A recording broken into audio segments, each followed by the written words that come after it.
شرف الانبیاء والمرسلین بسم اللہ الرحمن الرحیم وَإِذَا بُشِّرَ أَحَدُهُم بِالْأُنثىٰ ظَلَّ وَجْهُهُ مُسْوَدًّا وَهُوَ كَظِيمٌ صدق اللہ العظیم۔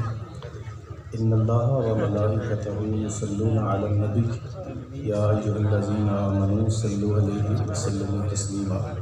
الصلاۃ والسلام علیک یا سیدی یا رسول اللہ وعلی آلک واصحابک یا سیدی یا حبیب اللہ۔ تعریف و توفیق اللہ پاک کے لیے جو تمام جہانوں کا پالنہار ہے۔ بارگاہ رسالت آپ صلی اللہ علیہ وسلم میں محبتوں کا خراج پیش کرنے کے بعد نہایت واجب الاحترام ذوی الاحتشام برادران اسلام علماء کرام، السلام علیکم ورحمۃ اللہ وبرکاتہ۔ اسلامی نظریہ حیات سے آگہی رکھنے والا کوئی شخص اس حقیقی زندگی سے اور اس تاریخی حقیقت سے چشم پوشی نہیں کر سکتا کہ میرے کریم آقا صلی اللہ علیہ وسلم نے اپنی شان رحیمی اور کریمی اس وقت عورت پہ سایہ فغن فرمائی جس کہ وہ معاشرے میں کوئی قابل ذکر شے نہیں تھی۔ اس کی ذلت اور پستی کی انتہا یہ تھی کہ اس کی پیدائش ہی موجب عار اور باعث شرمندگی تھی، جس کو قرآن پاک نے یوں بیان کیا کہ وَإِذَا بُشِّرَ أَحَدُهُم بِالْأُنثىٰ ظَلَّ وَجْهُهُ مُسْوَدًّا وَهُوَ كَظِيمٌ۔ ان میں سے جب کسی شخص کو لڑکی کی بشارت دی جاتی تو وہ اس کا چہرہ سیاہ ہو جاتا اور وہ لوگوں سے منہ چھپاتا پھرتا۔ وہ سوچتا کہ میں اسے زندہ درگور کر دوں یا کہ ذلت سے زندگی گزاروں۔ میرے کریم آقا صلی اللہ علیہ وسلم نے اس معاشرے میں عورت کو بحیثیت ماں، بہن، بیٹی اور بیوی کے نہ صرف پاکیزگی اور تقدس، عزت و عظمت جیسی نعمتوں سے نوازا بلکہ اسے سماجی، معاشی، معاشرتی اور قانونی حقوق بھی اس کے لیے متعین فرمائے۔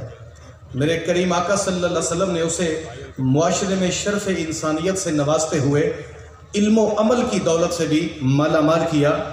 بتائیے صاحب، جس قوم اور دین کی تاریخ میں سیدہ عائشہ صدیقہ سلام اللہ علیہا جیسی عالمہ، فاضلہ اور فقیہہ، سیدہ سمیہ جیسی پیکر استقامت مومنہ، سیدہ فاطمہ الزہرا جیسی عابدہ، سیدہ زینب سلام اللہ علیہا جیسی جب وہ پیکر استقامت با وفا با حوصلہ، سیدہ رابعہ جیسی صالحہ اور سیدہ خولہ جیسی مجاہدہ موجود ہوں، اس قوم اور اس قوم کی بیٹی کو ہاتھ میں پلے کارڈ اٹھا کر میرا جسم میری مرضی کا نعرہ زیب نہیں دیتا، بلکہ اسے جب وہ ہندوستان کے آزاد اور گندے معاشرے کے اندر وہ نعرہ تکبیر بلند کرنا چاہیے جس سے پوری امت مسلمہ کے مرد و زن کے حوصلے بھی بلند ہو جائیں اور جذبے بھی جوان ہو جائیں، جس کے نعرہ تکبیر سے معاشرے میں پنپتی بے حیائی، عریانی اور فحاشی کا دامن تار تار ہو جائے اور معاشرے کے اندر عفت و پاک دامنی اور حیا کا کلچر فروغ پائے۔ یاد رکھنا صاحبو، ہمارے ماضی کی تاریخ ان خواتین کو کبھی بھول نہیں سکتی جنہوں نے دن کے اجالوں سے لے کر رات کی تاریکیوں تک، گھر کے صحن سے لے کر میدان جنگ تک اپنے جرأت مندانہ کردار سے اسلام کے مجاہدوں کے حوصلے بلند کیے۔ یرموک کا میدان ہے، کافر فوج کی 8.5 لاکھ تعداد جبکہ مسلمان صرف 40,000 تھے۔ اس میدان کے اندر سپہ سالار افواج فاروق اعظم عبیدہ بن جراح رضی اللہ تعالی عنہ رات کے اندھیرے میں سوئے ہوئے مجاہدوں کا پہرا دے رہے تھے۔ اچانک سامنے سے قدموں کی آہٹ سنائی دی، پوچھا کون ہے؟ سامنے سے گرجدار لہجے میں خاتون نے کہا آپ کون ہیں؟ کہا میں امیر لشکر عبیدہ بن جراح ہوں۔ تو حضرت عبیدہ بن جراح کی آواز سنتے خاتون نے آگے بڑھنے کے لیے کہا، حیران کن نظروں سے دیکھا کہ عبیدہ بن جراح کی اپنی اہلیہ سامنے کھڑی ہیں۔ پوچھا رات کے اندھیرے میں تنہائی میں تم کیا کر رہی ہو؟ تو کہا جن مجاہدوں کا پہرا تم دے رہے ہو انہی مجاہدوں کا پہرا میں بھی دے رہی ہوں۔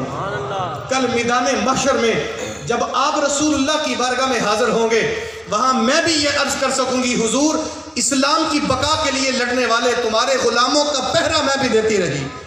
حضرت عبیدہ بن جراح نے کہا تیرے ہاتھ میں 2 داری خنجر چے مانا دارد، تو کہنے لگی یہ خنجر میں نے اپنی عزت کے تحفظ کے لیے رکھا ہے کہ کافر کی فوج کا کوئی جاسوس صنف نازک سمجھ کر اگر میری عزت پہ حملہ کرنے کی کوشش کرے گا اس خنجر سے جسم کے ٹکڑے کر دوں گی۔ یار اس وقت تک خواتین کے اندر یہ جرت اور جذبے تھے جب مرد حضرت عبیدہ بن جراح جیسے جوان تھے۔ بدقسمتی سے آج 7 دن کی معصوم جنت کو 5 گولیوں سے چھلنی کرنے والا وہ بدبخت باپ شاید یہ بھول گیا ہے کہ یہ وہ بیٹی ہے جس کی تربیت اگر اسلام کے اصولوں پہ کر دی جائے تو اس کی چادر کا حیا کرتے ہوئے اللہ باپ کی ساری امت کی مغفرت فرما دیتا ہے۔ یہ بہن بن کر اگر اسلام کی برقا کے لیے کربلا میں اتر جائے تو حسین ابن علی جیسے جری جوانوں کے حوصلے پست نہیں ہونے دیتی۔